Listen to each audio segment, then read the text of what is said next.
استقبال ماہ رمضان۔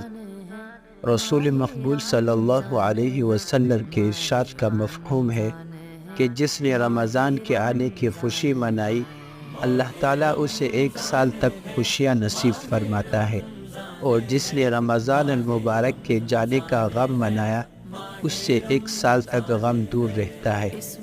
رسول اللہ صلی اللہ علیہ وسلم کا ارشاد مبارک ہے کہ ماہ رمضان المبارک بہت ہی بابرکت اور فضیلت والا مہینہ ہے، اور یہ صبر، شکر اور عبادت کا مہینہ ہے، اور اس ماہ مبارک کی عبادت کا ثواب 70 گنا بڑھا کر عطا ہوتا ہے۔ جو کوئی ماہ رمضان میں اپنے پروردگار کی عبادت کر کے اس کی خوشنودی حاصل کرے گا، اس کی بہت بڑی جزا اللہ تعالیٰ عطا فرمائے گا۔